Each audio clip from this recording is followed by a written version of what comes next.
One, and we are on. Hello, everyone, friends, family. Thank you for coming back again and spending every Friday with us. We appreciate it. Today, we have a very intelligent guest. All of our guests are intelligent, but I know there's something about you, Ian. So this is our. Well, he goes by I am Stone Wiseman. Why am I calling you Ian? I was just kind of rolling with it. Okay, it's the beginning of your handle, Ian. I keep reading it as Ian. Okay, sorry. So you go by Stone. Yes. That's okay. So and we'll just get all the goof ups out of the way. Um and I'm going to let you tell us a little bit about yourself, how you became who you are today, and whatever you feel like sharing. Awesome. Well, thank you so much for the Yeah. introduction. Yeah, my name's Stone. I'm 21 years old, and I am in an extremely interesting place in my life with such an amazing community because I think of my life. It's a kind of a cause and event situation. When I was younger, I was a part of an experimental program that has a few like Netflix documentaries out about it. Hmm. Basically, what happened was I was sleeping in my room. Some guys showed up. They kidnapped me. It was a part of like this a governmental experimental program with California and Utah, and it was Yeah. for like a very specific scenarios. What happened was they drove me out around 60 to 90 miles out into the wilderness of Utah, where they dropped me off, and I ended up surviving all by myself, building fires, kind of navigating using the stars. They gave me a book I had to learn everything from. Um, I was out there for 3.5 months in from October to January. It was so cold, very lonely, and at the time I hated it. Looking Yeah. back, it's one of the most incredible experiences I've ever had. And I can directly link that back to like kind of my roots where I stand as a human now. Hmm. And every hardship since then, it was, you can't really compare. So it gave me a really strong, firm ground that I was able to bounce off of. And then I there were so many other things post that situation in my life where I had to be strong. I have a very like I've had a lot of very unique situations. My parents, they had one of the most crazy divorces in all of San Diego. My mom was, and I don't really talk about this too much, but she was like a big time drug dealer, smuggling stuff, and I had a lot of things to overcome, you could say, Mhm. and it turned me into someone I I wanted to find truth. I From a young age, I didn't have a sense of family or community, and so I wanted to know, why am I here? That was my question. Why? And that North Star led me to some incredible places. And so I fell in love with fitness, psychology, philosophy, the sciences, and yeah, now here here I am. Uh, Wow. Wow. It's like I was thinking of like a hero's journey where and which you've had you're so young, which means that you can go on to have all the experiences for the rest of your life from a survivor's place, but like in a way that a lot of people don't. Like a lot of times an event will happen that will change someone, but it'll be quick. yes, Mhm. Like a car accident or something, and but like for you to fully be immersed and participate in that experience, you there are so many things that just don't matter now, yeah, yeah, right? yeah, Like the surface shit just doesn't matter, and the yeah. real stuff matter. Wow, that's yeah. I've listened to quite a bit of your content, but I didn't get the full story. Yeah, I actually don't share too much of my life with my Yeah. audience yet. My content is actually relatively new. I've been Mhm. doing it for around 3 months. So Wow. yeah. Okay. So there's still we got a long way to go. Yes, but when you I think I know that the soul recognizes truth, and so I'm sure your popularity and your subscriber count is a complete reflection of the fact that you're speaking truth. And yeah, wow. Yeah, that's a great way to put it. On my journey, you could say I discovered what we would call absolute authenticity, which is the highest form of frequency. Yes, it is. And that is what I strive for, right? We all have our own perceptions and illusions of truth, but there are absolute truths. And I think that we are all pulled towards it like a magnet. And if I can even slightly touch it, that's my only goal. Yeah. Have you heard of the book, The Peaceful Warrior? I've heard of it, but I've not read it. You might like that book. I will. I'll definitely Yeah. put it on a list of books. Yeah. I really enjoy talking to your generation when they're like you, and I feel like I'm having a conversation with like someone much older than you, but it's through your like, I am here to be fully present. I am here to experience things. I still have so much. I'm not jaded yet. I have so much ahead of me. Yeah. Wow. Very cool. I appreciate it. Thank you. Yeah. Shannon, did you have any questions? Oh, dude, I have so many questions, but I don't want to Shannon has totally good pry. questions. One of the things that I'm interested in, and I know if you're not comfortable sharing, please just don't even worry about it. But were your parents complicit in allowing you to be part of an experiment like that? That's a great question, and I get it all the time. So 99% of the kids in these programs that I went to, they either were court ordered to go there or their parents paid for them to be there. I was in this weird situation where the courts didn't want me to be with my parents, but my teachers were advocating for me not to go where the courts wanted me to go.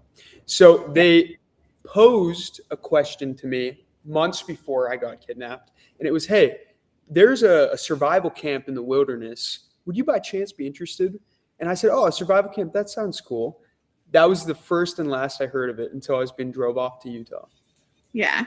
And I was curious about that because, I've heard about it, and it's sometimes your parents are complicit in it. Sometimes it's related to, taking you out of an unsafe situation and all of those pieces. But that's just so incredible. And here's my follow-up. You are in such a different place now.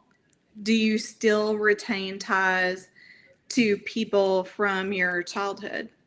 Whether it be family, friends, the teachers, because sometimes you can and sometimes you can't. I went through a very long period with my own mother where she was not a huge part of my life.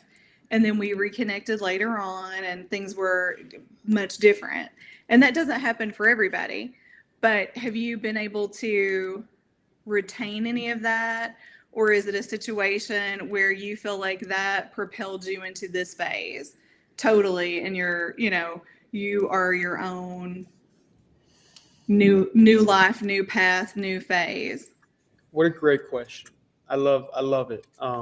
And there's many layers to my answer. The first would be, let's see, where do I start? I am still with the same woman I fell in love with in 7th grade. We've been dating for over 8 years, and through everything, she has stuck with me. And it is incomprehensible how she did that. I think the only reason I'm sane right now is because I had such an incredible group of humans in my life. From teachers to my friends' parents to mentors. I was somehow able to always magnetize these incredible people to me. To answer your question in a little more depth, there were definitely people in my life that I had insane issues with my entire childhood, right? You take an underdeveloped brain mixed with trauma, mixed with everything I went through, and you come up with a recipe for some really, really negative thoughts and emotions. And you can attach that to the people who abuse you. However, because I did such a deep dive into spirituality and philosophy, one of those absolute truths I found is interconnectedness. It is something that, you can't, the moment you try to describe the Tao is lost, right? Like with English, I can't accomplish what I want to communicate. However, there is an absolute truth that says you and I are the same. We're both experiencing what everything is, but just from two different perspectives. I believe that consciousness is non-local, and I also am a believer that I believe because consciousness is non-local, I see us as connected as well. Yes. So I was able to find peace through philosophy, through spirituality, through following some of the greatest practitioners of love that the universe has ever seen. And I let that be my North Star. So I was able to overcome a lot of the resentment and abuse that I dealt with in my life. And I have no enemies now, not in my head at least. No, that's beautiful. And, when you reach that epiphany stage, you also make peace with what happened because it's a refinement of your soul. Yes. And so now your soul is in a different space. And had you not gone through these things, your refinement would have taken longer. You wouldn't be where you are so early and able to bring light to other people so early. Exactly. I just wouldn't be who I am today. Like I have gone through so much BS, so many hard times, so many dark places, but I am so happy with who I am now, and I feel so unmovable no matter the situation. I'm so rooted in something bigger than myself. Well, you've grasped, like you said before, authenticity is the highest vibration. It's very, in a world full of other people's opinions and social media and pressures and programming and big pharma and school systems and all the stuff that tells us not to be who we are. You went through such a profound experience where the only thing you could possibly even recognize is who you are. You got you through that. Like you and your higher self or your oversoul, whatever, you're like this now. So whereas some people will, I see those are turning points, and you just had yours really young. Those are turning points. Some people will allow a trauma to define them and then bring it up with every person they meet for the next 30 years, but in a negative way because they're stuck, right? You just didn't allow that to happen. You were like, oh, I actually know what authenticity is. I know I don't you don't need to go through all of the trials and tribulations of programming to get out of it. Like you just erased it in one crazy adventure. That's so amazing. Wow.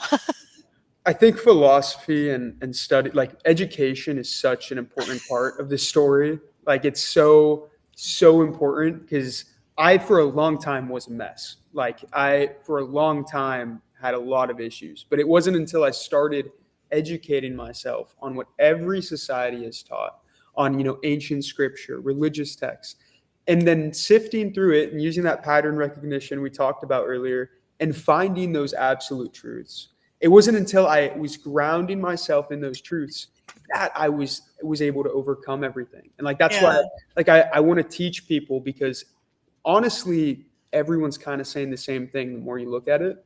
It's true.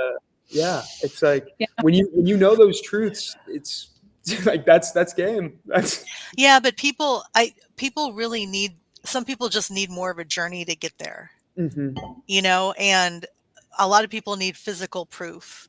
A lot of people need to be put under duress.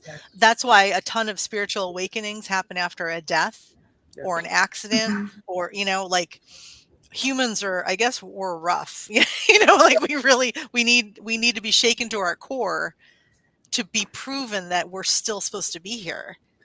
And when you get the memo, right? Okay, go ahead. Well, I was just going to say, like, I kind of feel like there's degrees. So like a universal principle is that there's degrees to everything. So enlightenment is such a high vibrational degree, and you see the representation of the yin yang. You need that super low degree of vibration in order to reach the enlightened degree. So you say like rebirth through darkness. And yeah, it's expressed everywhere in quantum entanglement, in the yin yang, in all cultures. Like, of course, it's a part of life. It's meant to happen. People are so afraid of hard times and hardships. They don't understand that's life communicating spirit through you. Yes. Last week, Rebecca, one of our guests, we had Rebecca and Christine on, and Rebecca mentioned that, oh crap. Wait, what did you just say? You just said, Degrees of. oh my God. Oh my goodness. You don't have to repeat everything, but what was the core theme of what you just said? I am so sorry. Like, in order to reach that enlightenment or awakening, Yeah. you need the degree of the suffering. The Yeah. equal and opposite, the yin and the yang. Yeah. Yeah. I know. It'll come back to me. God damn it. Because we had a great conversation last week, and she mentioned there was one thing that you just said that, sorry, doesn't We matter. can watch it back in the recording. Yeah. I'll hear it in the replay. Yeah. Wow. It's like I just got mind wiped. So cool. Okay. So, now that you have found the interconnectedness of everything and clearly read a lot about it, about a lot of different religions and cultures and spiritual beliefs, what has led you to, now you take all that and then you put that collection of, like you and I were talking before, I was saying it's almost like we have a processor inside of us that has all of our learned information. A lot of your content, you look at things going on in the world and you share your truth as you see it, so how do you pick your topics that are like, Yeah. how do you pick your topics? Okay. So my goal for my channel was to wake people up, right? I wanted Plato outside the cave. I wanted shadow I love it. illusion. Yeah, to pierce I love that through the shit. veil. Okay, sorry, keep going. So how I was able to, you could say, see with a new eye the world around me was through seeing the evil first. So it happens in all different ways. For me personally, I started studying secret groups. I started getting into a cult. And that led me to the illusion just crumbling down in front of me. And my entire world, the perception of it flipped upside down. So I try to invoke the same emotion. I try to match the same frequency with my audience, with real life situations.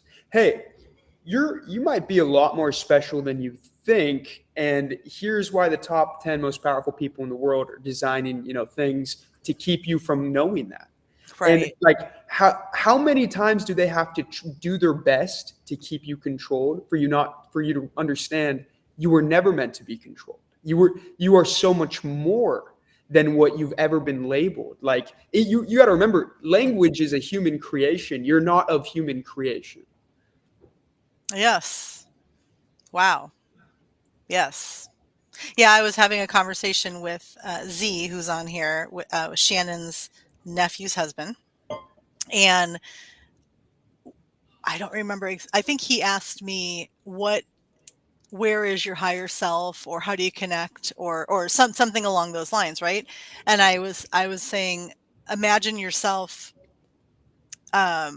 your higher self, or let's stick with higher self. Your higher self is sitting in a room holding a controller, and you as a human in this human experience are on the TV as the character, as the avatar, and the higher self is controlling it. But when that character realizes that there is a higher self, and they turn around and they realize that you're working together, and that your higher self can see everything. It already knows that you're going to succeed. It knows that you're going to manifest. It knows that you're going to win. It knows how to keep you out of danger and all that. When you start to merge the two, now you're working from a place of observance where you aren't as triggered. You aren't as affected. You can move through this game knowing you're a participant, but knowing that your consciousness and your soul is so much more vast, and it's just tunneling it, in. And yeah, and then how could you ever be controlled by anything else if you understand that you're a creator God and you have control over everything that happens to you? Yeah. Yeah, it's yeah, time. Einstein says time is relative, and we've Mhm. now proven that. So there is no such thing as I have done this in the past or I will. There is Yeah. only the command of the present. Concurrent. And if what I believe, and there's just so much evidence, I hate that. I hate science right now because the process of making something a fact is just so slow and manipulated. But consciousness is non-local. It is non-local. It is a field. Consciousness is 1,000% a field. We have like so much more than enough evidence to Yeah. this. And your brain is like a quantum computer. And why I say that is because as we observe, the awareness itself, and this is in quantum mechanics, it's called particle. The particles we observe collapse in on each other to form the state of reality we're witnessing only as we observe it. When we are not observing it in the current now, all the other particles around us are in a state of superposition. That means they're both a 1 and a 0 at the same time. Okay, they could be anything. They're not set in stone, we could say. All particles are acting as infinite anything. Okay, only once observed do the particles collapse in to form what we are then experiencing with our eyes. Okay, so our bodies are these incredible machines that process the light, which is carrying consciousness. Okay, and like Plato's cave, what we're experiencing is reflection of what the brain is processing. Mhm. So it is so much as above, so below, as within, so without, that it's almost funny. It's like the information you want to have transferred through you, you can pull it based on what? Resonance. Everything is Mhm. energy. All energy, all energy vibrates, and all vibration holds frequency. Okay. You can change frequency with your emotion. Okay. Mhm. So the emotion you carry within you, you will push without you by literally like it is it. I just this situation gets me so excited because I love the topic so much. I'm sorry, I get so passionate. No, we Uh, love it. This is the kind of content that we have every week in some form. It's yeah, total. Yeah. it's like every culture too taught about this. Yep. Yeshua spoke of this. The, you have Thoth who Mhm. created the Hermetic principles. Mhm. This is in everything. It's in every culture depicts this. There's like even ancient alien writing that talks about it, but it's been Yeah. super discredited. I have markers that I pick up so that I don't lose a thought that I want to bring in, and it's exactly what you're talking about. Yeah. Like exactly what you're talking about, and I'm holding a, s- a stone with a like a petroglyph on it. Yeah, no, because we are so incredible and so advanced and such I don't a miracle. Like a human is a miracle, okay? And yet we use so little of this gift that we're given until you wake up, right? And it's all here.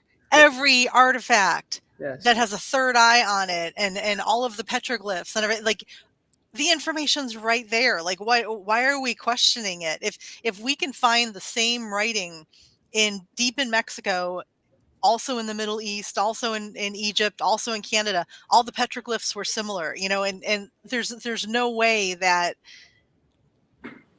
there's no way that all of this information hasn't just been sitting here waiting for us to see it. But like you said, everybody holds a certain frequency, and the higher you get, the more open you are. The law of attraction, right? So the universe has one job. It's going to listen. If you say I want to attract other people like me, I want their bar to be so high because first of all, I'm going to hold my frequency really high so that the only people that I'm attracting are people that I can have this great conversation with like you know. And the more you feed into that, all the other stuff goes away, and you can just skip through all these other lessons that people are going through right now. Every single thing that's on the news, the radio, commercials, all the big pharma. I'm not anti-medicine, but we all know there's a lot of big pharma bullshit.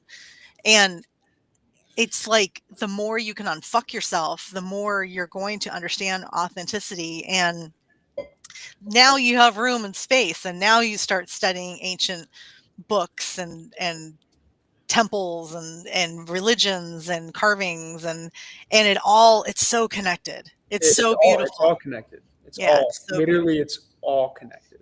Yeah. You're living my old lady dream. So several years ago, I said to John, I'm like, if I win the lottery, what I would want to study is comparative religion. Like if I, just for fun. And it's the same thing. Like when you look at comparative religion, it's not about the differences. It's about the universal truth and the similarity. So for years, I've been taking, just for fun, because I was like, well, I'm not getting any younger. And I'm like, just for fun, I've been taking graduate courses at Harvard on mindfulness, enlightenment, the difference between empathy and compassion, birds and religion. There are all these universal symbols, and it's amazing. And we would sit there and talk about all these texts that I thoroughly enjoyed reading. And I'm in a different place. It's not like I'm going to school for to get a job or, whatever. Like this is just for me, and it's just for fun because I enjoy the subject matter so much. And one of the things that just really sticks with me and always has, when I was in undergrad, way back a long time ago, there was a man who was a Nobel Prize winning physicist who came and spoke at the college I went to. And he basically talked about the fact that he went into science because, and now we call it religious trauma, but because of religious trauma.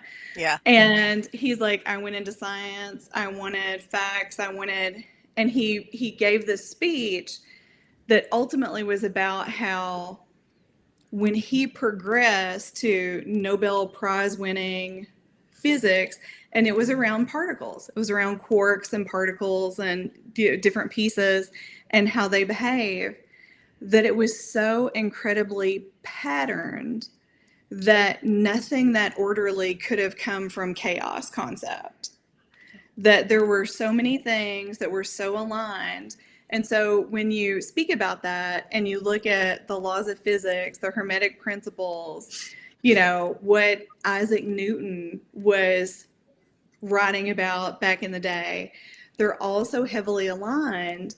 And there's a lady that I follow, and she talks about she phrases it as sort of like the war on art and beauty. There really has been a war on people being exposed outside of a religious setting to texts like this. Because if you took them in as a student, and if you consume them objectively outside of where your parents, go to church or where you find yourself at from a religious standpoint, there's so much power in them that they've just sort of been phased out.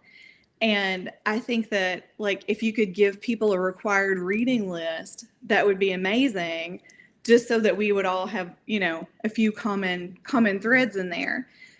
If you could have a required reading list, what are your top 3 things that you have read and it can even be topics. It doesn't have to be text, but I feel like you're so well read, and I'm so impressed and appreciative of that. I think our people would like to know, if you want to start with an interesting text, what do you, Stone, recommend? Oh man, these questions, I love them. Just they can be difficult. The Emerald Tablets to start there. Light reading. Yeah, right. Oh, okay. The thing is what is the goal, right? We should all, before we ever aim. We need to have a target in sight. And I think the target for most people interested in what we're talking about is a round perspective, the disillusion of individual truth. And that only comes from round perspective, like shaping from every angle. So there's like just so many. I would try to ask yourself, first of all, how do I learn? Okay. And then once you learn, how you ingest information, start thinking spiritually, ethically, from a history perspective, and then maybe from a financial perspective. Yeah. And if you can find books and pick a time period and just have that kind of circle around you and pick the books from that time perspective, that would be my best advice. Yeah. Yeah. I like that. I would suggest, sorry. Oh, go ahead. I was going to say, now that we have all the different formats, that's a good thing too, because maybe you don't have time in your life, but you've got a commute. You can listen while you go. Yes. Exactly. Excellent point. Well, one of my favorite researchers is Matthew LaCroix. Are you familiar with him? I'm not. No. Okay. You remind me. You would like. Yeah, and you two remind me of each other. So he just wrote a book called The Missing Key, and his audiobook version is coming out. So he is an excellent person to listen to about. He's literally changing history right now in the most. He's the best person for it because he's so passionate, but he's also very kind, and he brings in a lot of spirituality without making it like he's selling something, right? And so he's a good representative for something that he just figured out. I won't go into it all now, but if anyone's interested, The Missing Key, excellent book. I feel like I'd like him just off of what you told me. Yeah. Oh, he's rad. He's rad. And I'll tell you, I'll explain more. Well, you know what? I'll do it quickly because there's other people in here that like this kind of stuff. So you'll find this with his information, but he has this picture that he picked up at like a garage sale, say 10 or 15 years ago. And it's just a photo of the Great Pyramid, but it's taken from kind of a non-typical angle where people usually take these pictures. He's had it on his wall forever. And one night, because he would get really passionate and study and he's looking stuff up, and so it was like the middle of the night and something just told him, look at that picture, and he was like telling his brain, like, I look at the picture all the time. What do you mean look at the picture? So he looks at the picture and he realizes that there is a step pyramid cut out, I think, on a doorway. And the only reason you could see it is because it's from this weird angle that people usually don't take this picture. Goosebumps. Just right? That. Dude, it's so rad what he's doing. So he was like, okay, so hold on. So I guess he's a researcher, really, right? And so he cannot find any picture anywhere on the internet. And this is just a picture that was in someone, who knows? Maybe the person visited Egypt and took the picture, right? Yeah. He can't find this angle anywhere, but it plants the seed. And so he starts looking at ancient civilizations all over the world, and he comes to find out. Sunfire likes him too. He's into Hermeticism, so he realizes through other stuff that we all know already that he sees the step pyramids and he sees these 3 doors. And he realizes that this is reproduced in all temples all over the world that had no connection to each other. That, Göbekli Tepe is probably 12,800 years old. And then there's something down in Cambodia and Ethiopia. And he started this movement, and I can't remember what he called it, but he's telling people, if you are aware of something, take the picture and send it to me. Like when you see the step pyramid that doesn't belong there, because we just haven't put it together yet. Yeah. So people start sending it in. So then he also sees the 3 doors, even in the Oh, what's wrong with me? In the picture, when Jesus is at the table with everyone, the Last Supper, That's there are supper. Yeah. yeah, there are 3 doorways or windows behind. Like it's constantly repeated over and over again. One is like you said, as above as below, and then the central one would be us. So he found it everywhere, right? Well, yeah, that would be so one of his books. I would say if anybody wants to go on this trip, like I'm really into artifacts and ancient civilizations. You don't have to be into it as much as I am to be able to appreciate him, because he could be part of this conversation right now too, but it's beautiful. It's beautiful what he's sharing with the world, because it's changing. It's absolutely collapsing like stuck scientific beliefs, and things can only be this old, and and what no, it's he's rewriting history right now in such a humble, beautiful way. I love it, and I'm 1,000% going to look into that Yeah. when we get off the call. Yeah, just start putting his interviews when he's on other people's shows. Just start listening to him, because it's the it wakes your brain up, I'm and excited. with new information, but it's coming from a voice and a person that you can totally relate to. So yeah, okay, sorry. No, that's awesome. Yeah, that's super cool. I have it written up already. I'm about to look at it. Yeah, when we get off there. and I do believe that you would enjoy the book, The Peaceful Warrior. Awesome. I Yeah. would definitely. It's already on my list. It's a very human book with a great message. The Celestine Prophecy, and then The Search for Shambhala. And I think there's a 3rd book in that series too. Those are really good. I avoided them for a long time because it was trending, like the Celestine Prophecy, and anytime anything trends, I'm like, it's not for me. And then Yeah.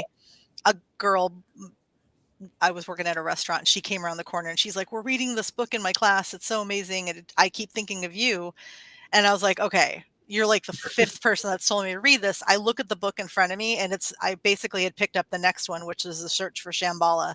Same author. It was a continuation of the story. Wow. And I was like, and the book's about synchronicity. So There we go. it was so rad. Yeah. That's a full red pill moment. Yeah. Yes. Yeah. When is your birthday? What sign are you? I'm a Leo. Oh, okay. So is Shannon. Yeah. There Yeah. we go. Awesome. Yeah. You are a very far along, especially for a male. Like, this is just my opinion, Leo. Like, you are, wow. You're like in Shannon's a smart Leo, like a from the heart chakra Leo, and so are you. That's beautiful. Yeah. Yeah. I was gonna say I'm also a heart chakra Leo. Yeah, for sure. For Yeah. sure. Yeah, I'm an Aquarius. I'm your opposite. There we go. I think our signs are compatible though. Very. Yeah. Yes. Yes. Yes. You were born to do big things and be able to pull off big things, which is a lot of pressure. And so it takes a very healed and intelligent and humbled version of everything that you're capable of to hold that energy, and then actually, with diplomacy, in a diplomatic way, share it with the world. So you're built for this. I guess But so. I'm learning a little bit more about astrology as we go along. I never was too into it because I kind of felt like it was a westernized psyop, Yeah. and I didn't want to take the time to learn. Yeah. But I've been working with some really incredible actually people on social media who just dedicated their lives to do that. So Yeah. hopefully soon I'll have some more info for you guys. Sure. We have a bunch of astrologers on here. We can do it for you. No problem. So I have a few questions just for flow of conversation, Yes. but which I can bring up one of them, but I don't have to. It's like, so is there anything that you wanted to talk about? No. I'm all doors open. I'm ready. Like an Ambien dream, they all open at once. Yes. Okay. Okay. Well, then how about this one? And Shannon, you good? Yeah, I'm good. Okay. So what is a widely accepted belief you've changed your mind about, and what evidence or experience made you change? And you can take a minute on this. Yeah, I mean, when we talk about like a spiritual awakening, there's so much rebirth to it. Like the phoenix symbolizing just entirely a new energetic creation of mind, body, soul, and spirit. I would say that from a political perspective for me, that was the most like I can't even imagine the person I was and the mindset they had. Like there was a point in time where I was really into politics. Like I claimed a side, and I mean that illusion is completely shattered for me. Yeah, I would say the more what experiences have brought me there, learning about Rome specifically, Rome, that was like when I started realizing, oh, there's a lot of Roman families that have, very powerful people in charge here in America. And Julius Caesar's divide and conquer system is still set up at play, and the exact same systems are set up here in the West, and the exact same everything actually. And you even see history repeating itself.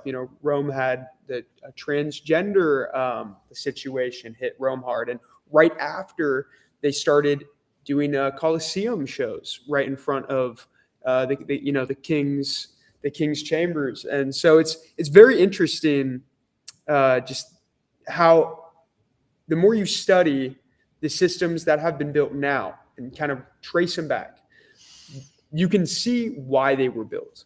And that is what destroyed it for me, because I could follow the money now. I can see the names. I can see the same families. I can see, it's all a system. It's all set up by the same people, by the same families. And there's a reason they say it's a left wing or right wing, right? Because it's the same bird. Mm-hmm. That's why. It's one bird. And if you divide your people, you can conquer them. And they have been. And I think the Epstein files is a great representation of that. Look at the atrocities, the Machiavellian, just gut-wrenching things that have been shown up in those files. Abuse of power. Yes, but it is the internal conflict that is so close to home for us that seems to be all we can focus on. I'm trying not to say I can't believe that people do this. Like, I'm really trying to erase that, because it's not that's coming from like such a surface level. But I don't understand. I still don't understand lack of integrity and the awareness that you're causing suffering on another being because you can.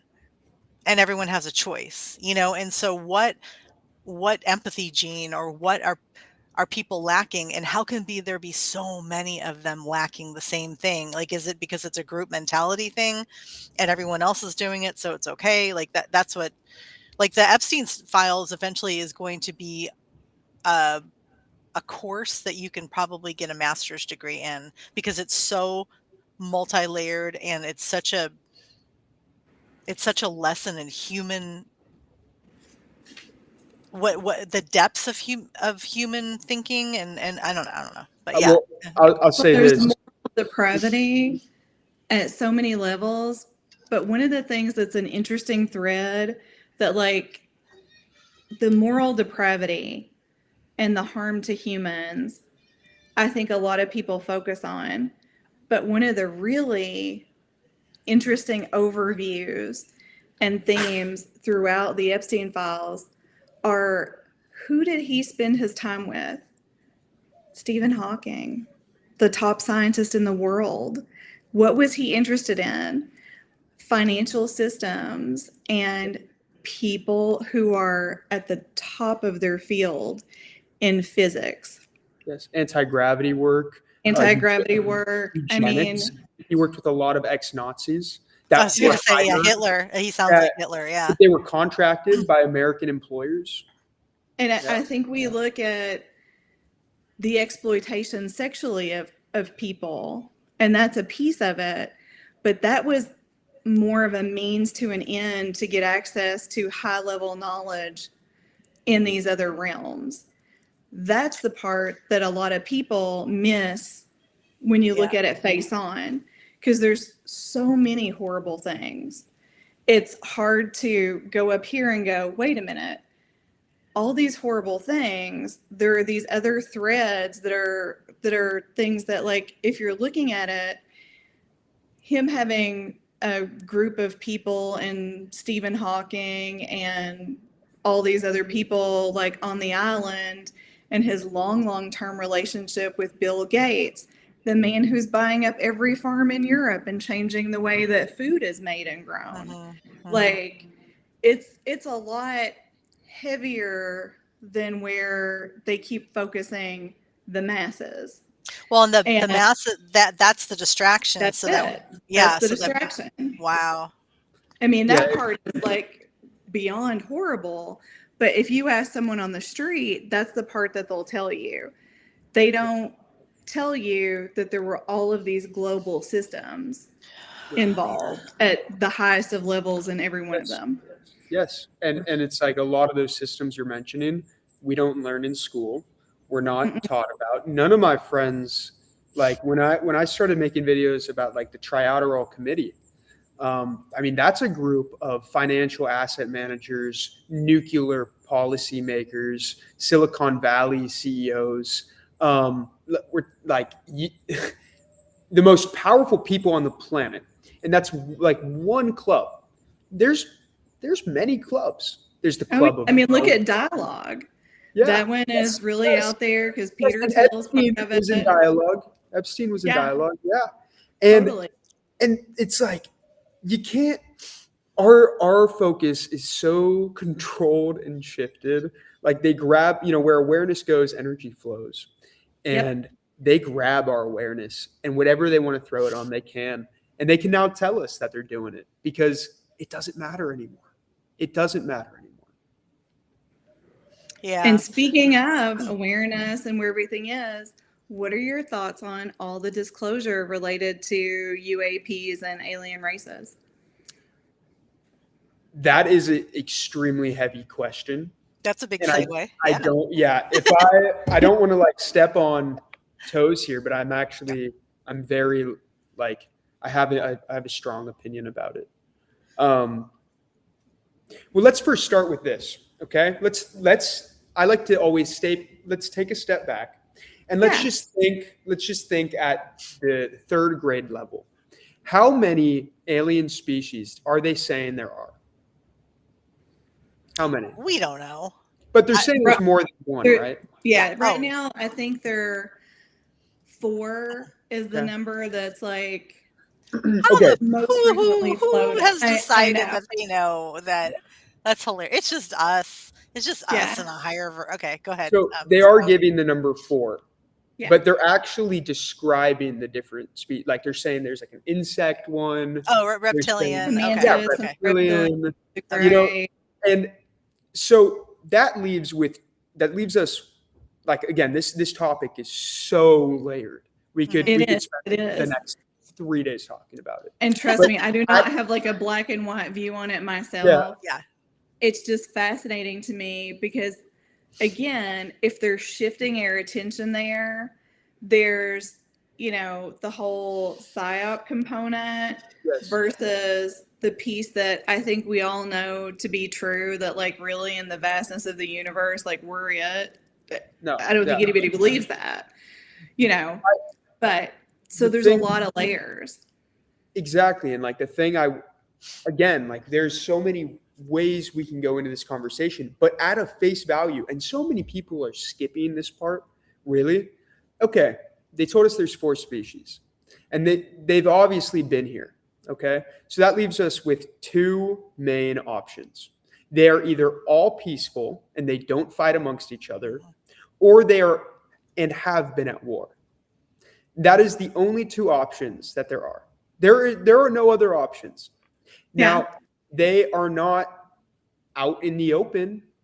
And if they were peaceful, I imagine they would be out in the open helping us. They obviously have tech, cloaking tech, more advanced tech than us. So they're not immediately peaceful. So that leads me to believe that they've been at war. So, okay, let's search for evidence. Do you think they've been at war, right? Well, then we start finding evidence. We start finding 5 major wipeouts in all of human history. 5. Yep. We find history so twisted. We find guarded areas of the Grand Canyon. We find younger Dryas pushed, times that are just so incorrect. So the more you look in evidence in the way, have they been at war, the more you start to find the answer yes.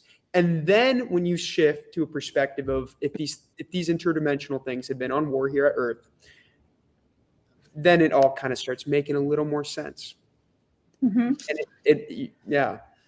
Where did you first learn this concept, this part?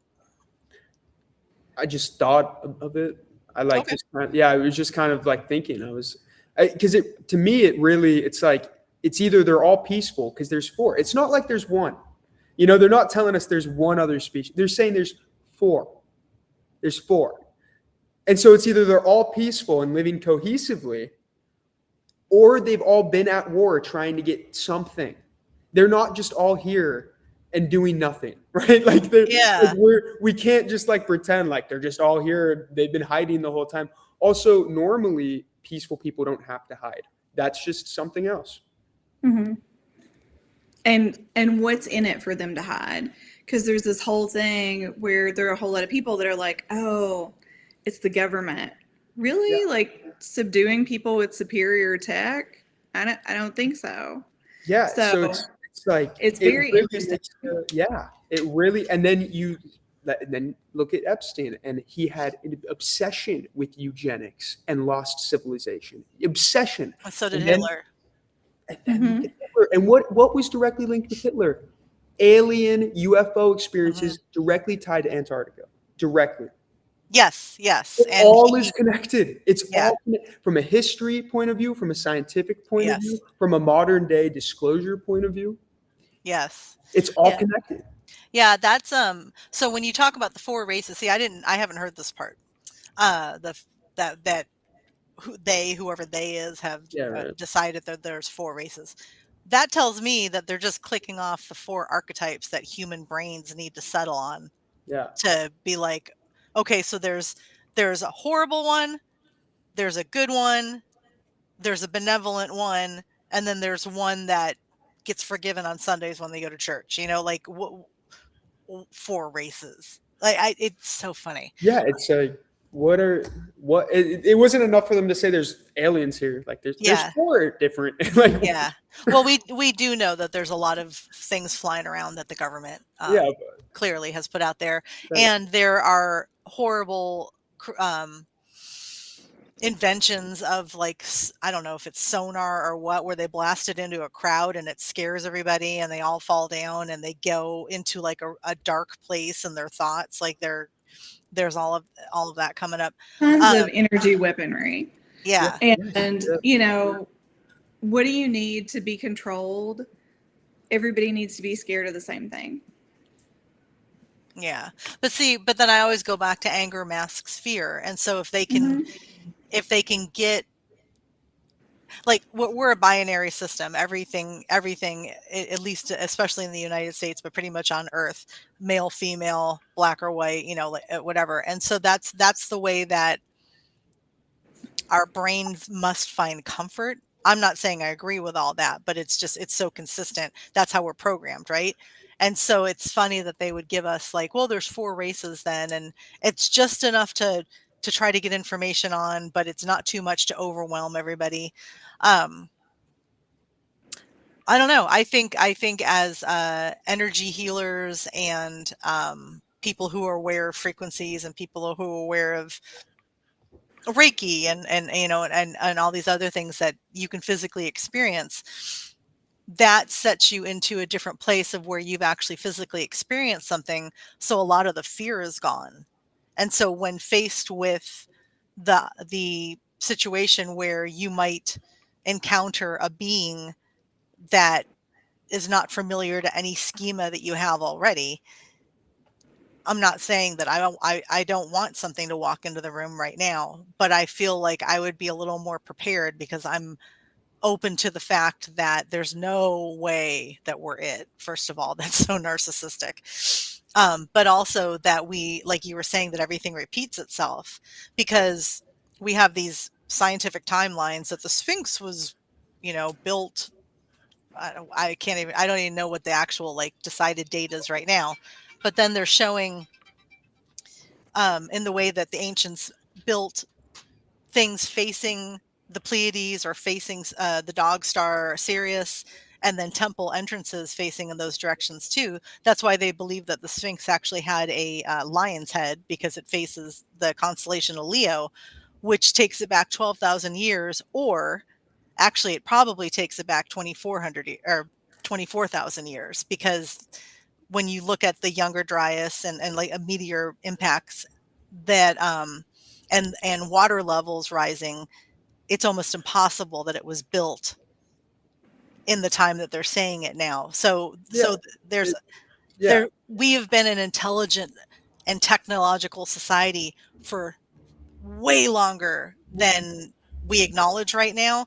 That right there shows you that there is some other type of beings or intelligence or versions of us. Yeah.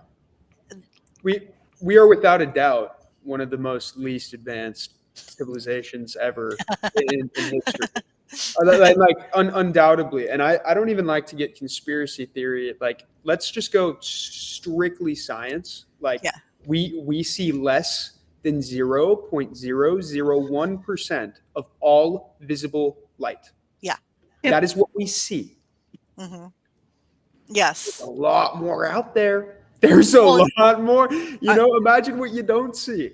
In the animal kingdom, what are we at? Like 5% of everything that's all ever existed only exists. That's all now. Yeah.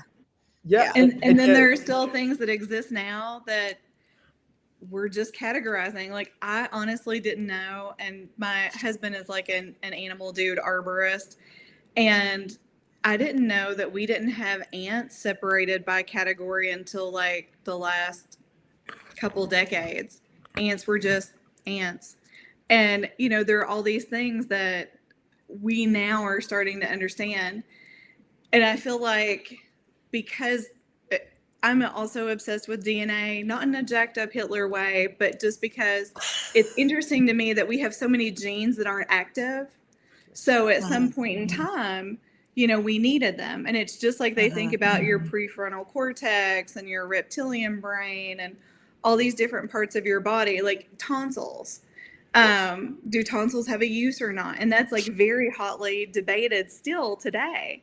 Yeah. And it's fascinating that we can see all of these, like, just as a human, all of our structures. And you look at like Neanderthal DNA, for years we were told like, okay, things branched off and one lived and one died. That's not the case at all. No. So, they were screwing each other all over the timeline back then. There's also a really there's a really strange part of history that I really encourage you guys to look into.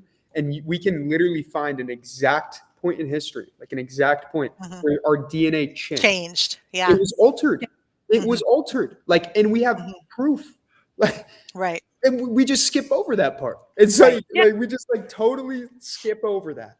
Like, for a fact, not biologically. Right. Scientifically proven. Altered. Our genes were altered. Yes.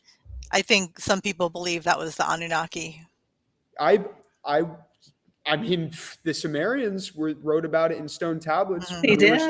Neanderthals hunting and gathering food. Yeah. That doesn't make much sense. The best one is the tribe in Africa. What is wrong with me? The Dogon tribe. Yeah. Yes. They're so removed from everything. They have tablets and writings on the wall that tell you about the planets, the color of the planets, the reproductive system, way before magnifying glasses ever existed. Yes. The dog star, and DNA. Okay, what is that? Are we just going to ignore that? Look how much we ignore. Like, tying back to the Epstein files. How about placebo? We have so much peer-reviewed studies. Did you know before any medication has to go out on market, it has to be tested against placebo, because placebo is that powerful? And you can lie to people or be honest to them. Placebo doesn't matter. It's the ritual that matters. create reality through belief. It's like, oh, placebo. It's the what? like can we stop and talk about that? It's the whole thing when you're little. If a tree falls in a forest and no one is there to hear it, does it make a noise? And the answer is pretty much no. Not in the same manner.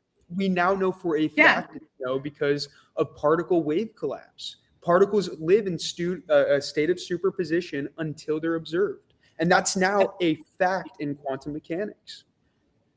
Yeah. It is. And we were talking like before we got started about CERN. You know, we're going to shut CERN down for a while. And it's happening and Nikki, I'll have to get Nikki or one of our other people to put it in the chat. But it's happening on the 29th, which is like also coincides astrologically with some really big shit. Every time the particle accelerator is fired up, it always is on some sort of major astrological shift. And we fired it up in 2020. A few things changed in 2020. And then they're going to shut it down this month, and then they leave it off for 2 years, and then they fire it up again. It's so interesting. We could honestly, again, this is a conversation we can keep talking about. That's why I almost didn't want to touch CERN, because there's so much there. There's so much. Fascinating.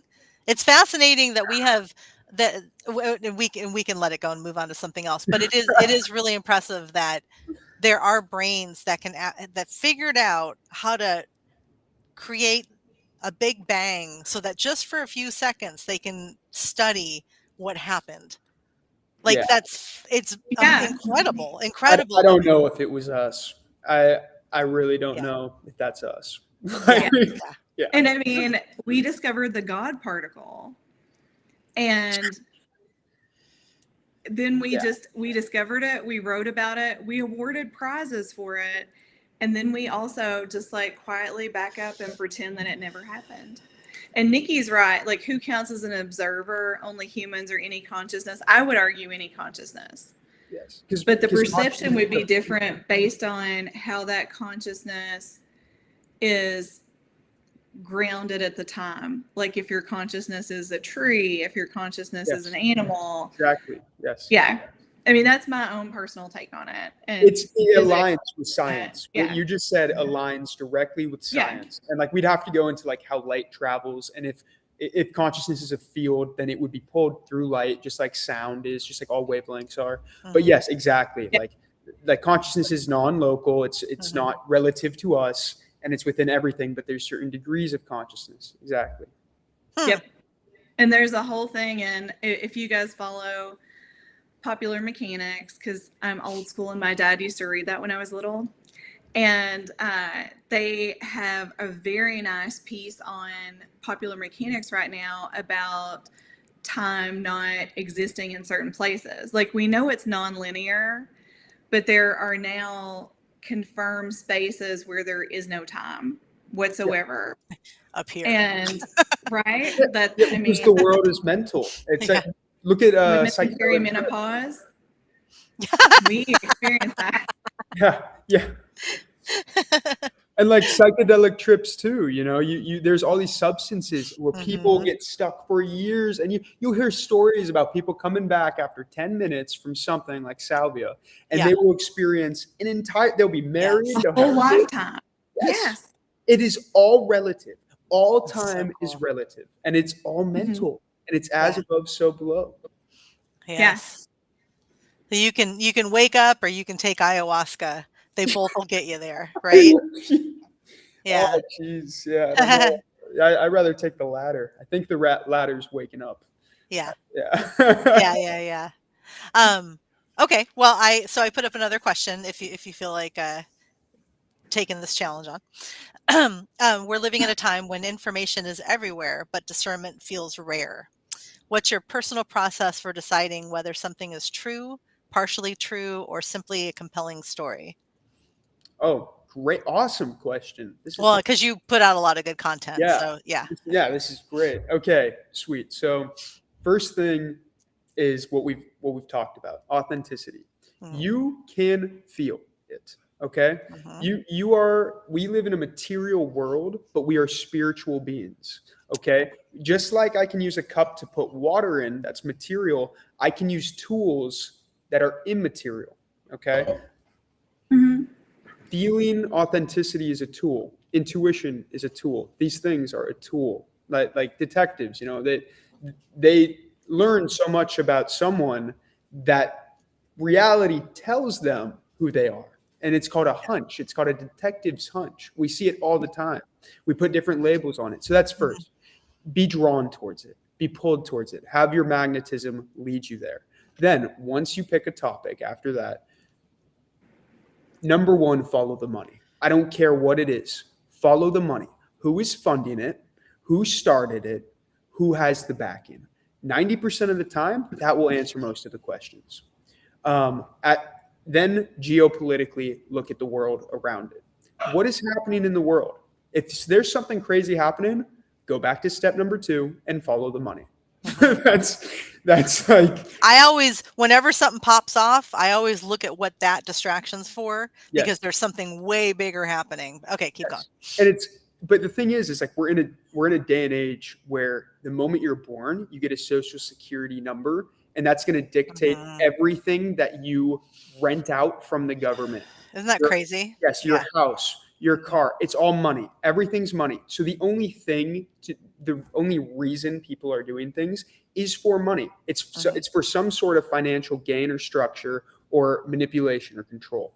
And so always, like, you'll find, if it's science, look who funded the scientists. If it's history, Mhm. look who funded the textbooks. Okay. Right. Look who was in charge of The funding. Bible. Yes, yes, yes. Yes. And that is, and I will not stop preaching that, because you don't need to like look into history and like follow the money. Like it's really is that simple. Yes. Yeah. Cool.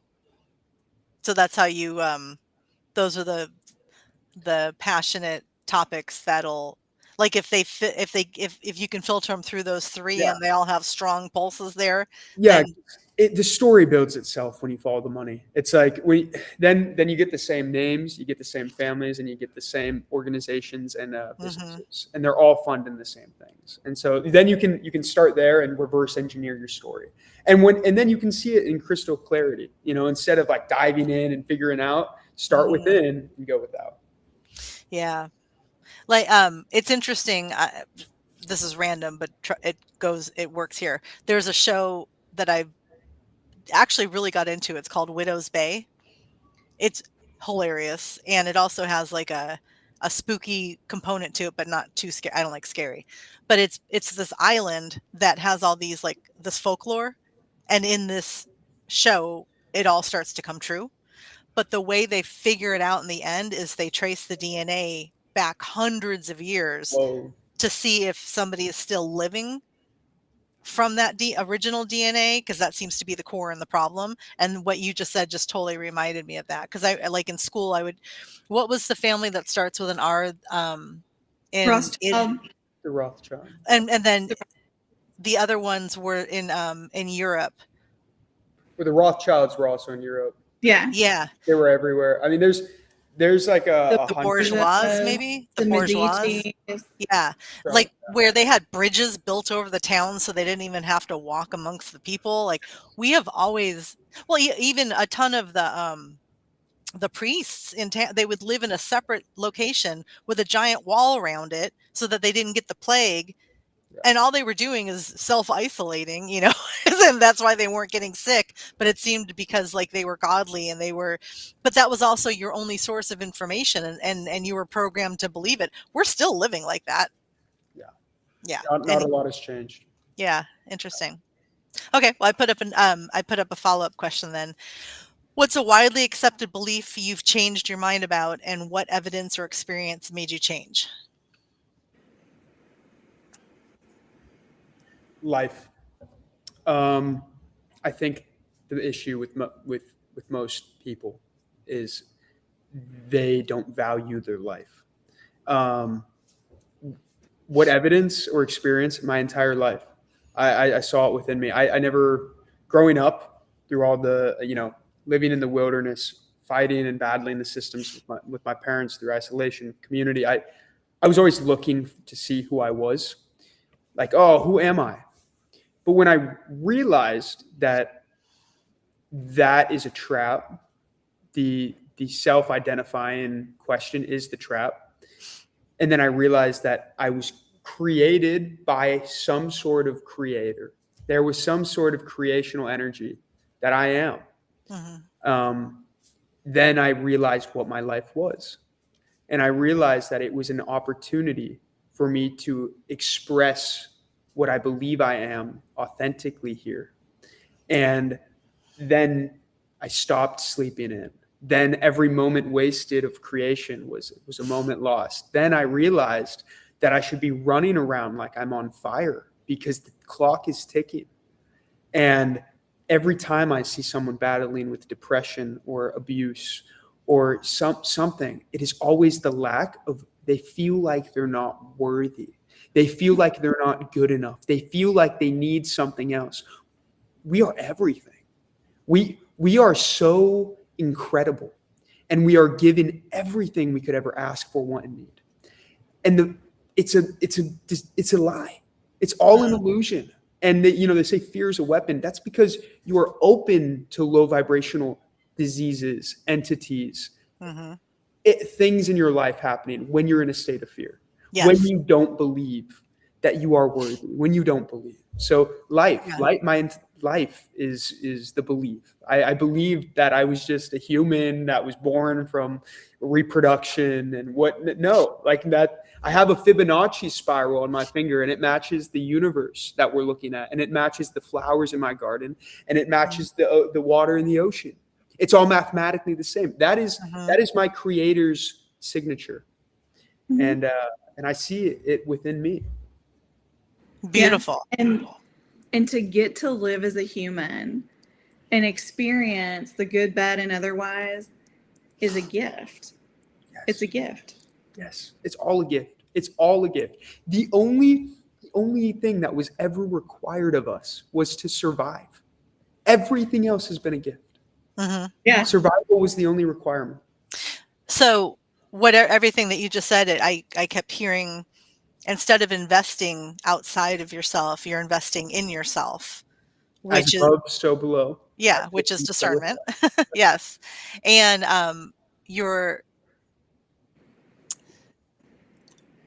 that's why these stories, and okay, so first of all, that's why these stories are so important.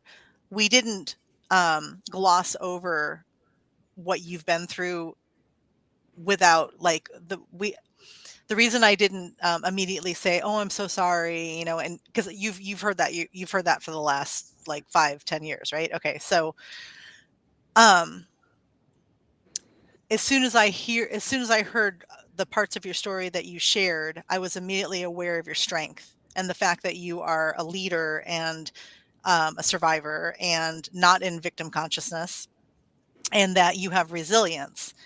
And it's of course we acknowledge what you've gone through, but you're showing up here healed to the best of your degree to today. And also you're showing up here with the fact that you came up with solutions and you found people around you to match your energy, which was already high. And because you were you're like, I'm a survivor, so the only people I want around me is survivors. That's why you love the people around you. You chose your tribe instead of living with, Shannon and I have stories too, our parents were born to overcome what our parents could not. And some of us chose some real challenging long roads to get there. Yeah. And that's okay. That's okay. But the thing is, now with your story, when you meet someone that's going through depression, or you meet someone that's experiencing a bad breakup, or or whatever, you don't need to say it. You're not saying, well, look, I did it, so you can do it. But you're saying, look, I did it. Yes, you can do it. Yes. It's not a competition. Yeah. It's a choice. And it's like, I know for a fact you can, and let me step in that ditch with you. And that's really the message I want to give across. The hardships, we need to use internal alchemy. and change the word hard to life, because that's experience. Yeah. And it's what makes it worth it. Therapy and counseling is important, but it really should be short-lived. Yeah. Because if you talk to the right person and they help you wake up that warrior inside of you that says, I am absolutely capable of healing myself. And, you know, if it's an actual disease and you need outside support, it's there. Like, we can get it. You'll match the energy of something that's going to help you solve it. But yeah, I want to acknowledge that you have a very powerful story behind you, and that on one hand, of course, we're sorry that you had to go through any of the suffering, but the fact that you're out on the other side of it telling your story and with such passion for life and wonder, and it didn't ruin you, that's the message that everybody needs to get from it, you know. So good. Yeah, good for you. And especially your age group, your generation. You know, I have 3 sons. They're all in their 20s. And I think that particular group of people need people of their age group. Because the other thing that you flip the script on is that you have to be old to have gone through experiences that change you at a soul level. And I think it's really important for people to hear that when they're much younger. And especially with, you know, high rates of mental health issues and depression, like, to know, I mean, Kara said it, Phoenix Rising, to know that you can come out of that earlier and you don't have to carry that for so long if you wake up and see and accept that, you know, it's a beautiful life, all parts of it, and it's a gift, and that you don't have to join a group or do a thing to be unique or special. You were infinitely special the moment you came into being. It's really easy to find people to tell you that they're so sorry for what happened and be empathetic and you know, holding space and all that. It's really easy to find support groups. What's not easy to find is someone who stepped out of the fire like a phoenix and immediately was like, oh, well, this is the new version of me. Let's do this, you know? And yes, I'll share these parts that led me here, but like, that's just the journey. That's not the outcome I'm the outcome of the story. And I completely agree with you, Shannon. Like, most people carry what you went through for 40 years until they wake up. Too long. Yeah. And it's just such a block. It is really all about internal alchemy. I will too carry what I went through for 40 years, but my perspective of it and how it shaped me is beautiful. And now I wouldn't trade it. And now I've learned that hard experiences make me stronger. So what do? I see myself as a being that grows through hardships, and I laugh in the face of the universe because I know the greatest synchronicity of all was me being named Stone, because stones become diamonds through heat and pressure. Yep. Beautiful. Yeah. Well, and it's great because you can use Philosopher's Stone too. That's so rad. Yeah. Love it. Yeah. No, it's almost like you're leading a revolution. I don't. That would paint a target on my back that I'd rather not have there. Well, you are something special. I mean, we're not trying to. I don't know. I don't know if it sounds like we're just like, oh, you're so great. Like, we're not, like, we're not trying to do that. It's just so refreshing. And we have guests of all different types on here, but it is really unique to have you in such a divine masculine or healed place, or, you know, that where you can speak on things that, man, think about it. Most religious leaders, most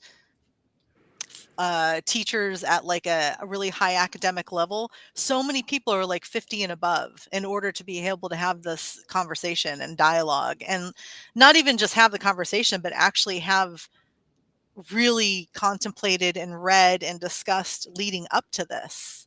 You know, that's yeah. Yeah, you're doing something special with your life. I Yeah. appreciate it.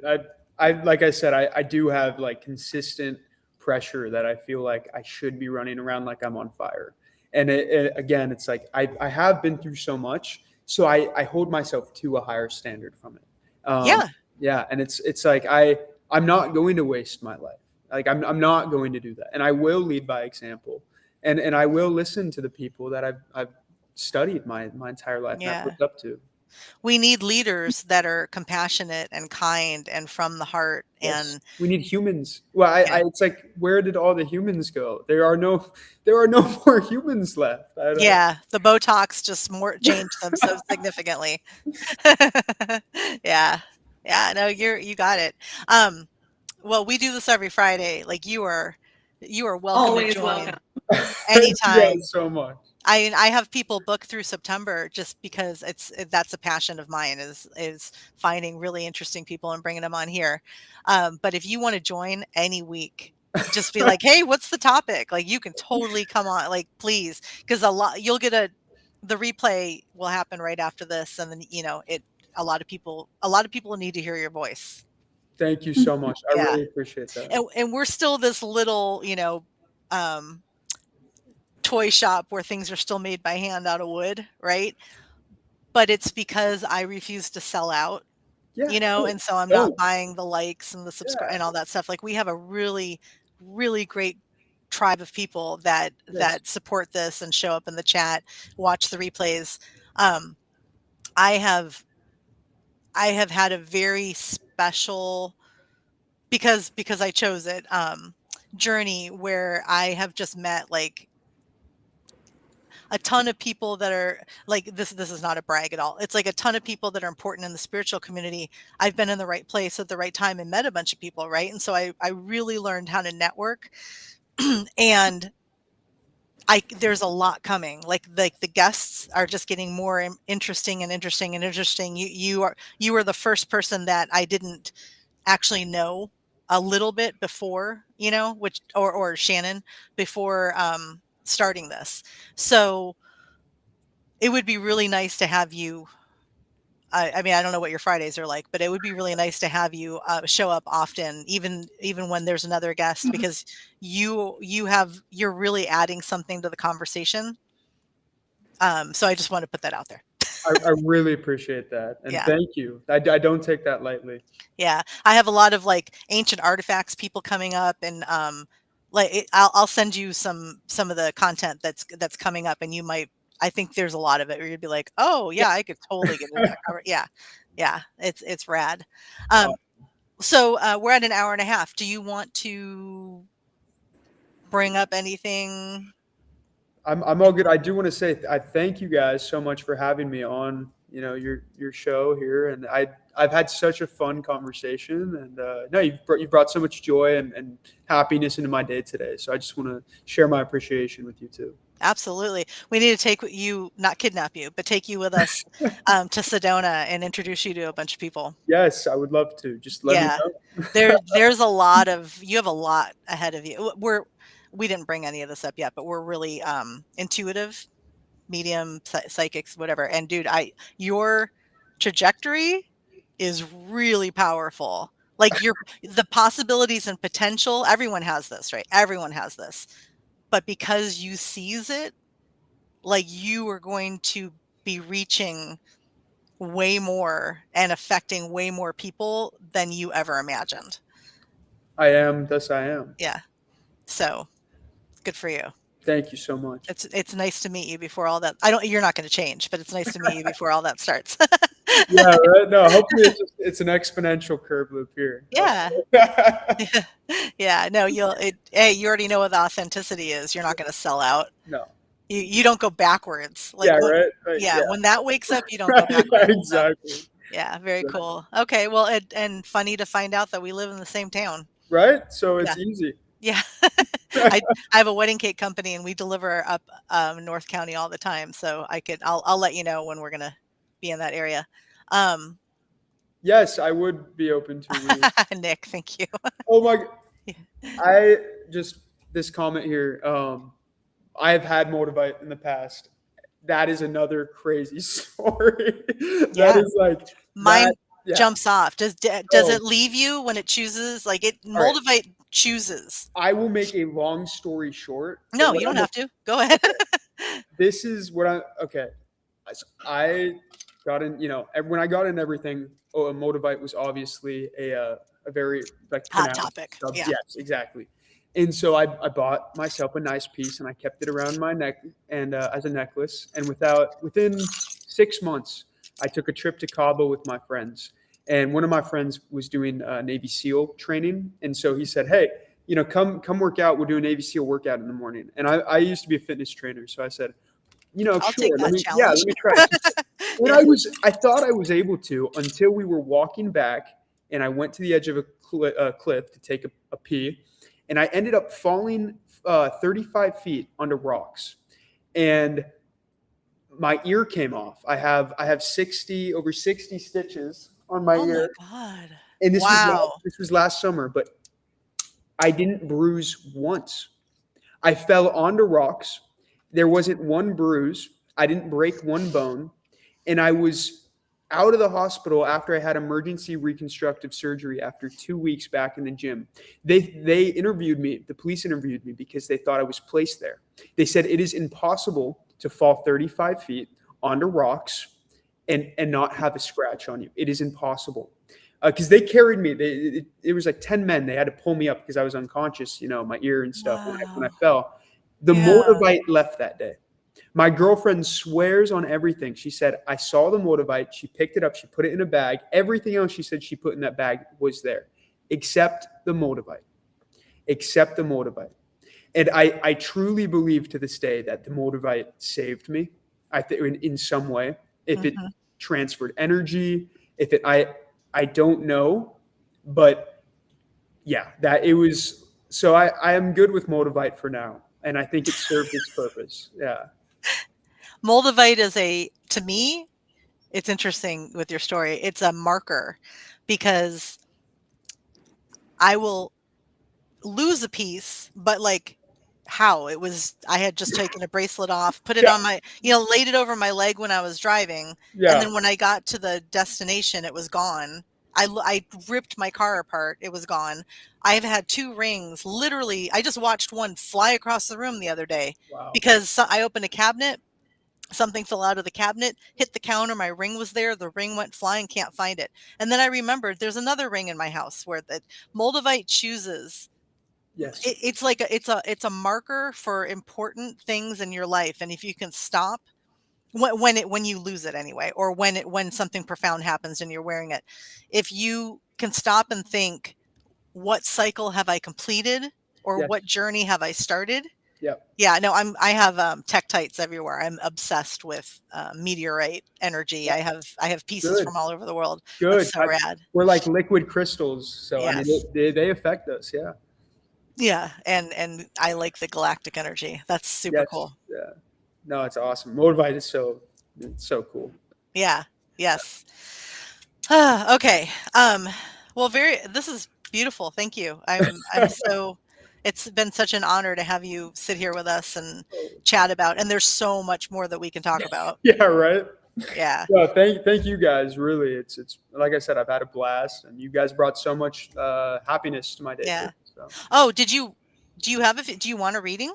Like, do you have a few minutes? Are you interested? Yeah, let's do it. Like publicly, are you comfortable with that? Okay. I mean, we don't discuss like, we don't get intimate stuff, unless somebody brings something. Yeah. Oh, let's do it. It'll be fun. Yeah. Who you got? Is that still Lola? I just see ears. Shannon. This is Dexter. Oh, Dexter. Hi, Dexter. She has 7 dogs? 6 dogs. 6. Okay. That's amazing. Yeah, they're not all Chihuahuas, but the Chihuahuas really enjoy the program. I usually, Timmy's downstairs, and Timmy's twin, Yannick, who we also call not Timmy, he's down there hanging out with his friends. Oh, his cousins. Yeah, his cousins. Well, it always starts with Zebra 4 dogs, so we have 10 all together. Here it's like a tiny. Wow. You have a tiny circus going on right now. We do. So they're wild things. They always make an appearance throughout. Shannon, do you want to start? Did you get any intuitive hits when Nick Well, suggested? let me start off with your name. Who did your name come from? Um, like I kind of gave you a little background from my parents. They're Mhm. not the best parents, and I was actually in an accident. So it was off of Stone Phillips from Dateline NBC, the investigative journalist. Oh, all right. Yeah. So you actually have coming through, and I don't know if it's somebody you knew in her life, but you had another female relative, and she feels like a grandmother, but I don't think she was biologically your grandmother. She was maybe a great aunt. Did you have a close relationship with a great aunt that was like a grandmother to you? I did not know. So there's a woman, and she has gray hair. Was a It's teacher? very, Maybe? I mean, it could be. She has straight gray hair. It's parted down the side and very slick bob, gray hair, older woman. And she has basically a lot of jewelry. Like, she is wearing a lot of jewelry. She was known for her jewelry.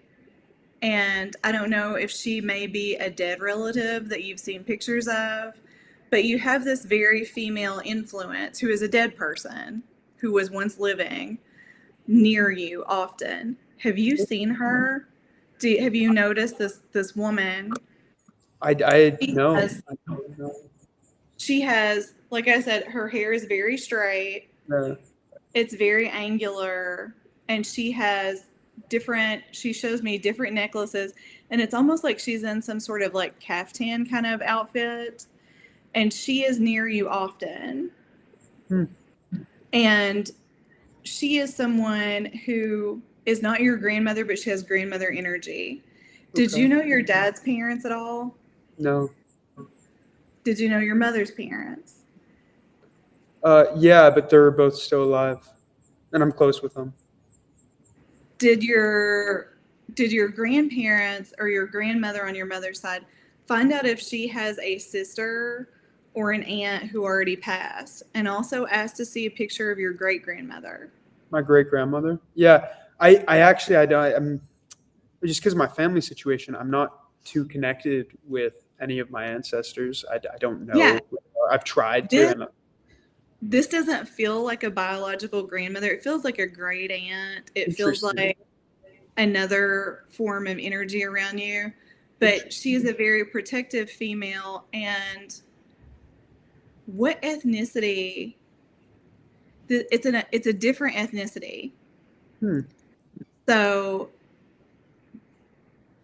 do you have any relations to like Baltic, Slavic, Russian Yeah, ancestry? Slovak. Yeah. Okay. Yes. This is a Slavic Russian ancestry piece. And I believe it's through your mother's line. She's showing me like the nesting dolls. And I know from a prior reading that ties with your mother's lineage. So you may want to look into that, but you do have a very strong ancestor near you, and she's female and she's very present. So that's something that I think you should look into. And given your family situation, you have another interesting piece, and I normally just see dead people. Like, that's kind of my thing. She's a really, really accurate medium. But you have another piece, and it's very interesting because it's also another divine feminine piece. I don't know if you've ever studied Guan Yin, female incarnation in Buddhism. And she's a Chinese figure. And I don't know how she ties to this relative. I mean, it could just be that she also enjoyed reading interesting text, but you have a very Guan Yin presence too, which is interesting because you have this very strong female relative and this very strong connection between this female relative and Guan Yin. How interesting. Yeah, I don't know if you've ever studied her. She's very focused around compassion. And one of the interesting pieces of compassion is that compassion and empathy aren't the same thing. Yeah. And empathy is, I'll get in the ditch with you and then we'll just both be in there stuck in the mud. And compassion is, I'll get in there and we'll figure out how to both get out. Like, I'll help you get out, or I'll stand on the outside and give you a branch and pull you out. And I feel like that's where you get that perspective from. I feel like this influences that perspective. And then you also, did you lose a friend very young, a little boy? I mean, I've lost friends, but not when I was very young. Yeah, this is like a young boy. And he is showing me chopping wood. Oops, sorry. Give me one Like second. an axe, chopping wood. Yeah. I'm not sure. Yeah, he's showing me like an axe and chopping wood. I don't know if maybe when you were young, pre your kidnapping, or maybe it's somebody you met along the way. Did you have somebody that you went through that experience with that passed? No.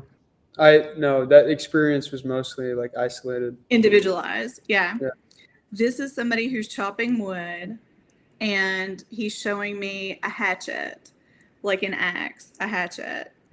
And he's someone from your younger years. I mean, not that you're not super young, but like your way younger years, like probably 11, 12, 13.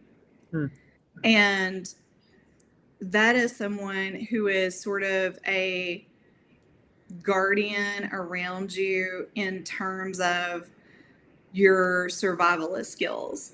Like, if you were at a point where you had to make a decision and it divinely came to you, this person would also be like a helpful messenger. So you may want to think about people that you lost when they were in that early teen years, or people that you were close to then that are no longer around. But that's also someone who's like not an angelic or anything like that, but an allied spirit. I have a question, just because it's my first time ever doing a reading, and this is kind of how my brain operates.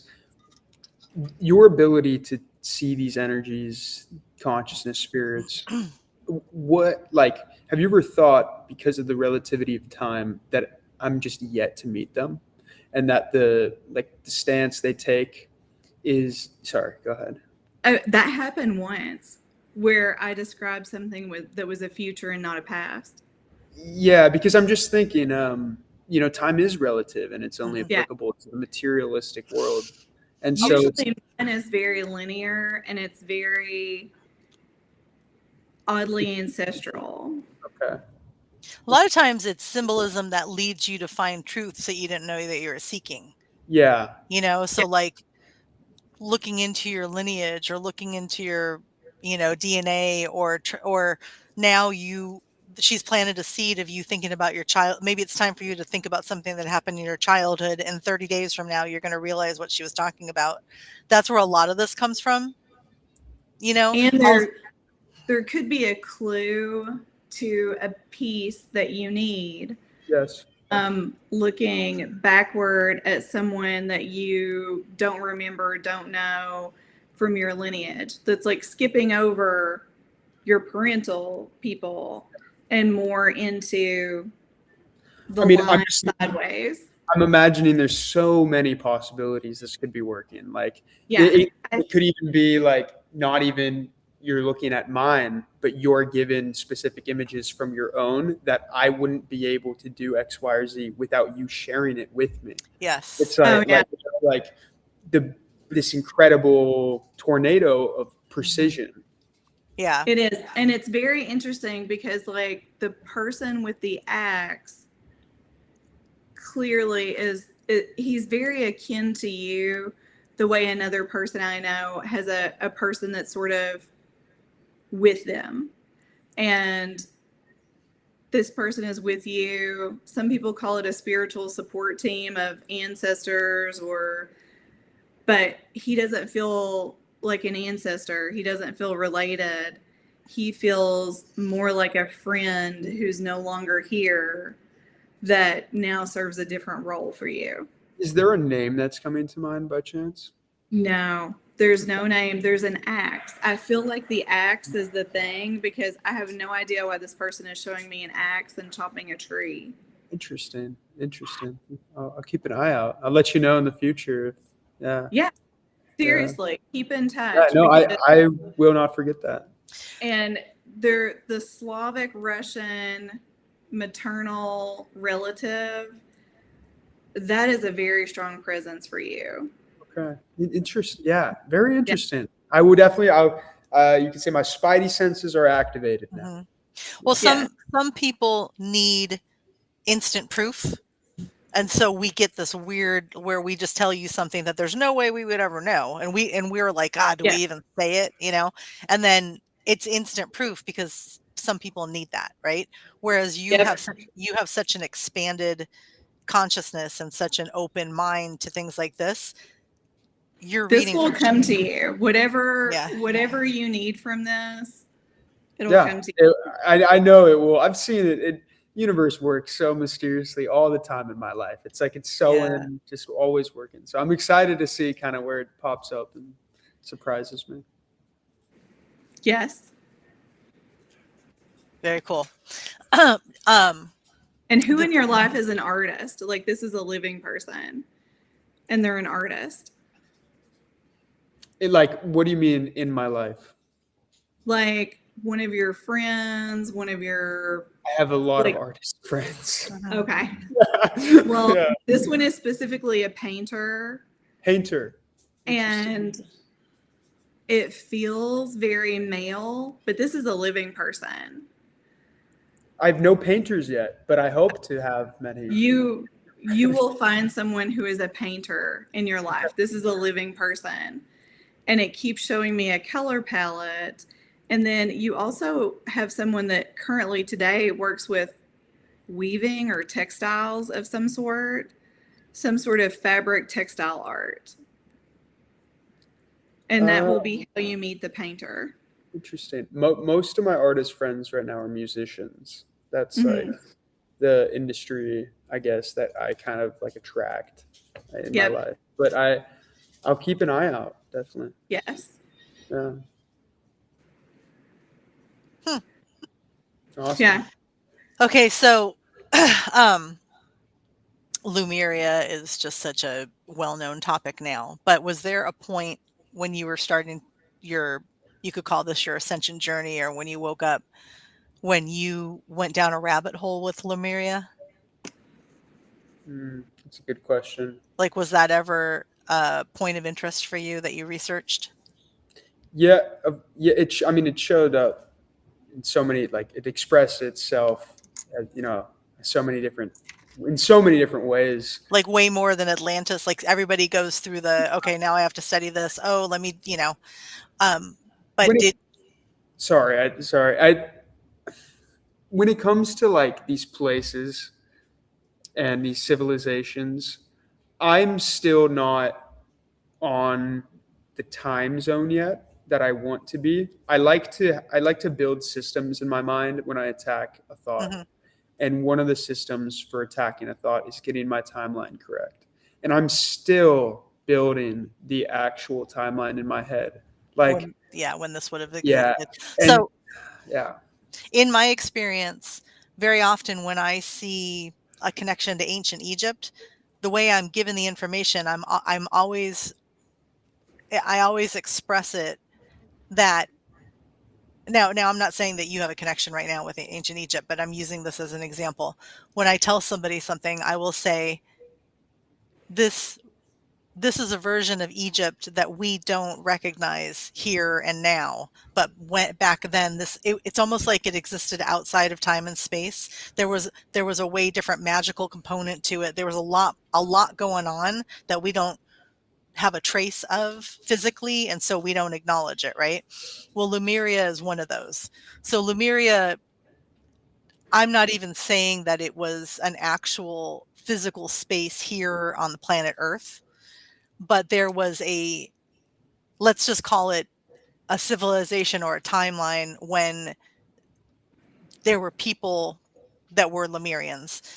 And there's a lot of belief now that it's underneath Mount Shasta and it's part of like a bunch of bullshit happened in I've heard. Atlantis. Okay. Yeah, yeah. And people had to flee, Yes. and the tribes, like in the way that we have different cultures here, Lemurians would have been one, but they are known to be a way more kind, gentler community, very spiritual, very loving, whereas Atlantis, we don't even know what we're talking about, but Atlantis was kind of like us, right? With our brains and our abilities and our technology, and they just went in all different directions and they literally just imploded, right? And Lemurians came off of that, and they were just this more advanced race connected to the heart, connected to the energy centers, connected to the beauty of life and just the comprehension of it, and a lot more accepting and forgiving, but also because they lived in a peaceful way, they actually had to go and leave and protect themselves. Okay. So there is let's call it you have a Lemurian signature, and you can do whatever you want with that. Okay. Like, now that I've said that. But I feel like if you have ever contemplated or wanted more information, you are probably way more drawn to that than the idea of Atlantis. Yeah. And that has come up a few times for you. Okay. So then, do you know what I had to look up the way to say it properly. The Reshat structure. Do you know what that is? I've made a video on that. Okay. Yeah. That comes up really strong for you. So we don't really know what that is. And it's funny because a lot of people believe it's Atlantis, but Atlantis was the entire, if and when it existed, in my experience, what I can see, it would have been planet Earth. Okay. Like a Pangea of sorts. Yeah. Pangea. Exactly. And, but there's something in the Reshat structure that it is some type of cradle civilization. It is it's some baseline for something. We don't know what it is, right? I've always been drawn to. It's and it's so random that I would be like, so do you know about the giant hole in the desert? Well, you have a strong connection to it. So it's yet for us to understand, especially because we're not even allowed to go there. Yeah. Right? Yeah. Actually, like we're not even allowed to preserve it anymore. It's slowly falling apart, and we're not allowed to save it. You know what that is, Shannon? Yes. Okay. So you have this very strong, I'm getting like the word like lineage, which doesn't even make sense right now, right? There is something there, and I don't know if it's something that we're going to you'll discover in your lifetime. I think that's where some of the I have a piece. Some of the glass comes from. No, I'm thinking of Libyan glass that they impact melted sand and created glass. There's something there with that. Like I feel like eventually when there's going to be some kind of discovery there or something, and somehow that's going to connect you back to it. So that this could be something way in the future, or it could be something that happens in 3 months. But it's interesting. I've never had something like that come in when I'm reading for somebody, like an actual location that, especially one that we just don't have enough information about. We're fascinated by it, but we don't have enough information about it. But I don't know if you have ties in your DNA back to the people that lived there. If That'd be cool. did people live there? Like, I don't know. I don't Yeah, know. right. What even is it? It's like Right? There's is it something. the old particle accelerator, maybe from CERN one, Totally, right? totally. Yeah. So there's let's just say you have a signature of it and leave it at that, because we don't even have the material or the information about it to actually have any dialogue of what any kind of proof, Yeah. But so that's it. I didn't know that you covered that. That's such a random thing to come up, but that is what came up. Have you ever had a rabbit as a pet? No, I've not. No. Turtles though. I have Tortoises. turtles too, yeah. No, but I saw this like rabbit come through like a fleeting, I don't know. I don't know what that was. Okay. And then let's see. Are you a drummer? No.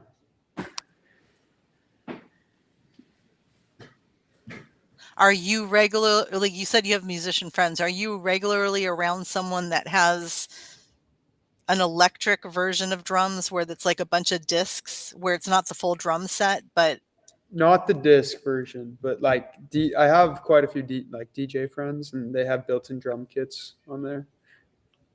okay. Are you drawn to percussion? I am drawn to percussion, and I always said that if I was to ever play an instrument, it would be the drums. You should. Yeah, Yeah, that's going to be actually like always wanted almost to. like a meditation for you. Like if Yeah, you were to get, okay. I really want, those like spherical things that you can tap, and it's like Yes, yeah, that's what I was. We uh, have one, but it's at my farm. We have one.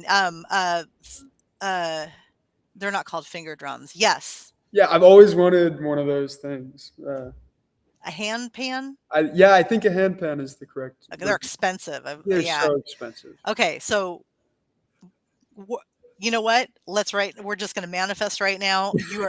It's coming to you. Someone's going to give you one of those.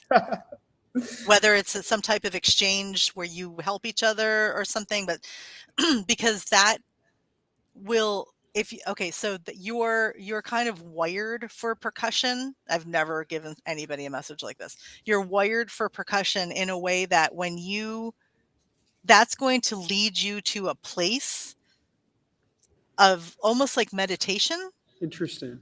that you haven't found yet. Interesting. And then when you get there, I'm getting full body chills. When you get there and you have that moment and it's happening afterwards, you're going to be like, oh my God, that was missing. But I didn't know that was missing because I hadn't had it yet. It's weird. I'm on your wavelength. Whatever you're picking up on, I'm also feeling it. There's something with your hands, and it's going to activate something like I'm a healer and my hands are activated, and right now they're like really activated. And so there's something that it's going to start with you being able to get into a flow state in a way that you didn't realize was missing. And then it's going to like add this like experience for you that's going to help you. What's it called? The right before you fall asleep, right before you wake up, the theta waves. Yes, but there's another term for it. Like heart brain coherence, or yeah, it doesn't matter. That's what we're talking about, the same thing. So you will be able to experience that by getting into the flow of percussion. Interesting. Yeah, and so but whereas I'm sure people get that from like really loud drums and everything, your vibe is going to be more like the hand drum or hand pan or something that has more of a melodic, like it brings in different tones, right? Yes. Where yes, drums bring in different tones, but this is like the sounds coming from these types are what you work with, what you're wired for, like hertz, HC. Yeah. Okay, so once you're on that path and you're doing that, you're going to realize the somnambulistic state.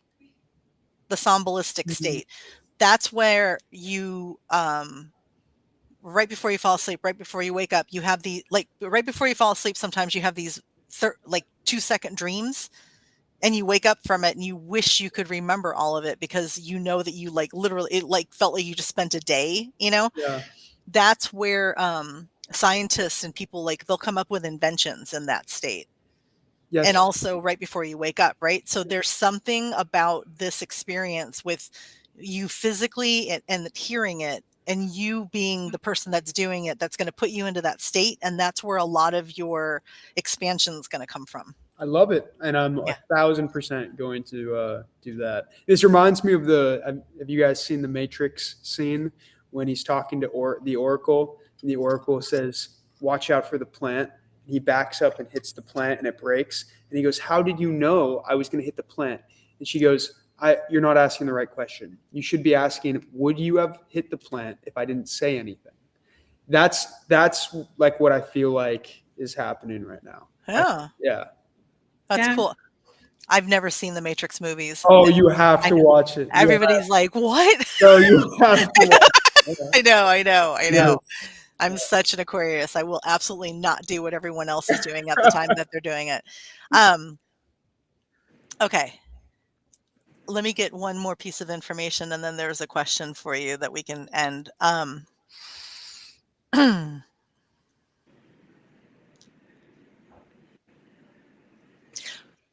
Are you near this? This could seem obvious, but are you near the beach? Mm-hmm. Do you go out to the beach at night to walk alone? Yes. Okay. So when you go, I can see you. So when you go out to the beach at night to walk alone, there's a boardwalk, and my point of view right now is I'm seeing the boardwalk before the sand and then the water. There's something about street lights. So there are more street lights along this part of the boardwalk. I think like there are some beaches where there's no street lights. For some reason there are street lights here. I don't know why this is making me look at this right now. There's a stretch and of beach, and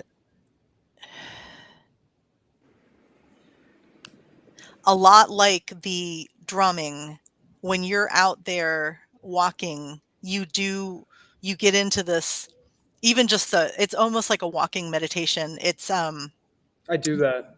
you lose a sense of time and space out there, and you're kind of in your vibe, and you're walking and you're thinking. Yes.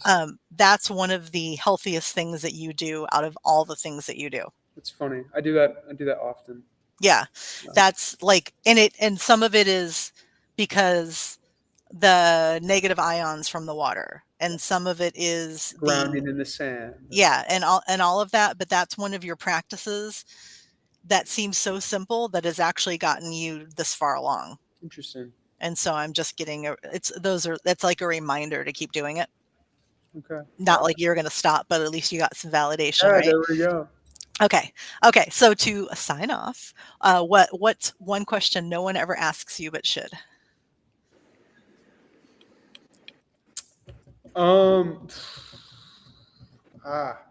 That's this one, right? I know that's a hard one. This is the question.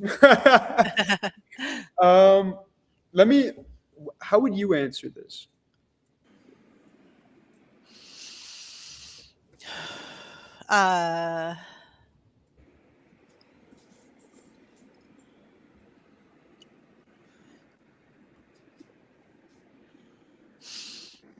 I mean, I guess it would always depend on the person who's asking, right? Yeah. Because the answer is going to help the people that are listening.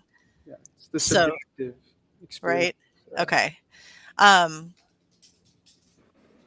Well, when you are alone and in your thoughts, and I feel like we have this, let's call it a museum in our minds, right?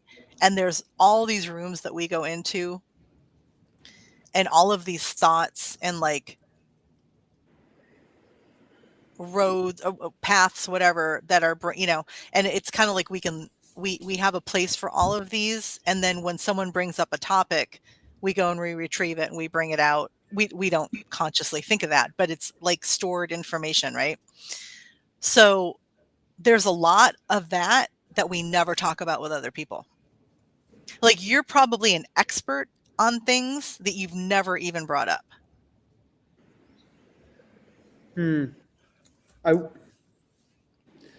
The question is, do you want an activation? I could actually give you one in person. It's so rare. That's funny. I would say kind of like what you were saying with it is the audience is so important for me in this question. Yeah. Like truly, truly, truly. Because I mean, it takes, depending on the individual I'm speaking with, I can't even communicate, what I would want to, depending on who's there. Yes. And the question that no one ever asks me, but should, I don't think that question should be communicated with language. I think that there's more to communication than language, and it's the energy of the response and the energy created in the moment that can change and shift things more powerfully than any sentence could. And so I think there are things that people have asked me, and in that moment, it's like time freezes, Hmm. and we can tell we both walk away a little smarter, a little wiser, a little happier, and it's that fleeting, powerful moment. Create that. Ask your own subjective question to me that would create that. That's what I would say. Can you describe sovereignty? No. Can anyone? Right? Yeah, I know it's a feeling. Like that's actually a rite of passage. I Yeah. think when you fully comprehend sovereignty, it's Yeah. because you have had an experience. Yeah, you Yeah. can't there are things, I wish I could say. It's just you can't. Communication is such a barrier. Language is such a net with so many holes in it. Yeah. Huh. All right. What led you to learn about Pluto in the cave? Pluto. Um, I'm saying it wrong. Plato, Plato. Pluto. Plato in the cave. Where did you learn that story? I like when I was diving into philosophy, I loved the story because I it attached to me so much. I was diving into a lot of these things, like I'm sure you guys were, when the world was asleep. Hmm. And a lot of my friends, like my friends to this day, will come up to me and say, "Man, I thought you were crazy for a while." Or, my own brother, stepbrother, I would argue with for hours on end, having, debates with him. And it's it's just funny now because now we can at least be all on a similar page. Hmm. I kind of lost my train of thought there, but it, yeah. Oh, Well, it's I'm okay. sorry. I just asked you when you learned of that story, because Yes. that Okay. story that Yes. story was like an epiphany when I heard that. Yes. Okay. So Yeah. for the longest time, I felt like Plato because, Yeah. in the story, everyone is so afraid of seeing the sun. And when he goes out there, at first he's blinded. At first, it is the most painful thing he has ever experienced. Time goes on, and he sees the world for what it is. He sees the world for what it is. So what does he do? He runs back into the cave. He tells everyone, and they kill him. And that's how I felt. I felt like I'm seeing something that everyone else is missing. And the more I tried to Hmm. describe it, the Hmm. more backlash I would get and the more Hmm. fingers would be pointed at me. Now Hmm. I feel different. But for a long Hmm. time, I would attach myself to that story. Well, what that did is it pushed you back into standing on your own and finding your own authenticity because you Yeah. stopped going outside. It was so frustrating Yeah. because I did that a lot when I was young, and I would be standing up for people, and then they'd be like, "Why are like I don't want this attention or whatever," and I'd be like, "Oh my God, I'm trying to help," whatever. So I understand. Your story is different. Totally understand that. But what happens is when you shut everything else out and you only go to yourself for the answers, you Yeah. become you. And Yeah. that's like rad. And That's amazing. it's guided me too with my journey in social media because I am trying to plant seeds that I You are. know can grow, Yeah. but I have to be rooted in the fact that waking someone else up is impossible. Yeah. It has to come from within. You're giving them And the tools. yes, and I I cannot do it. And so that story also grounds me. It Yeah. reminds me it is not my job to wake others up. It's my Yeah. job to just plant seeds and water. Yeah. Yeah. So have you very more than once thought about that you're kind of walking the path of Jesus? I would never like even compare myself with Jesus, He but was a human being with who was fully awake and a beautiful connection to yeah, compassion. And I'm such a sinner though still, you know, in my own like so was he. yeah, it's like I I I would that is my life's mission. I will never ever succeed. And I'm so happy that I get to say that. I'm so I'm so blessed that I get to tell you that. I'm so blessed to say that my life's mission will be following his footsteps Yeah. and like preaching love and leading by example, not just like running my mouth. And I know I'll never get there. But that's the best part is that I get to have someone to look up to. Well, Like we don't know how his story ended. that's true. And we don't know if there even is, an end, like or No, beginning, there right? is none. Yeah, Like you have a very, very strong, like you're walking the path of Jesus. Like, and I'm not a religious person, but you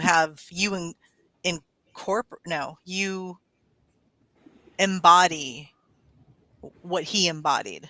I do my best. Yeah. So that's one of your overlays, or like, and like different people have different types of energies, or archetypes or whatever. Yours is definitely in the Jesus zone. That's Yeah. that's best compliment. Thank you. You're welcome. Yeah. Shannon, do you want to add anything? And then, what are you doing? My dog's behind me. I was going to say, is it a bird or a dog? Yeah. She was moving the table, so shaking the computer, and then I don't know what she's doing. Getting in trouble is what she's doing. Okay, sorry. Shannon, did you want to add? I think that, giving people the spark and igniting a curiosity on any one topic that can open them is a very lofty goal, but I think you're doing well. And I think that, you're just going to continue to put out information. And, if one person sees one thing and decides to deep dive in it, then that's a success. Yeah. Thank you. You know? And yeah. Like, and actually, speaking of Jesus and waking people up, one of my favorite quotes ever is when he's talking. Jesus or Yeshua, he speaks a lot about feeling lonely because he's awake in a world asleep. Right. And he says, if you are from this world, then the world will love you like its own. But you are not from this world. And so the world will hate you like it has hated me. And like that is yes, like that's all that needs to be said. That's beautiful.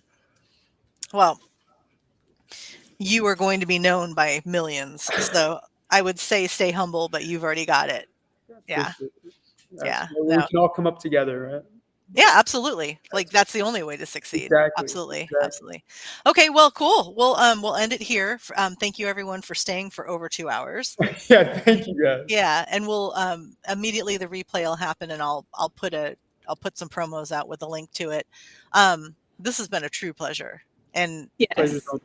just message me. We were like, hey, I'm free Friday night. Who's on? You would be the perfect fit to anybody that comes on here with us. Thank you. Thank you so much. So thank you. Awesome.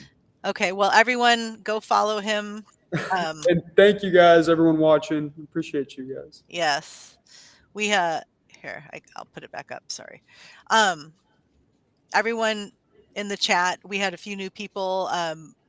Everyone typically in here becomes friends, so you guys can follow each other on social media, but also please join the thousands of people that are already getting beautiful, humble, loving guidance at I Am Stone Wiseman. And we'll definitely see you in the future. Awesome. I'm looking forward to it. Yeah. Thank you. All right. Thank you guys. Take care. Bye-bye.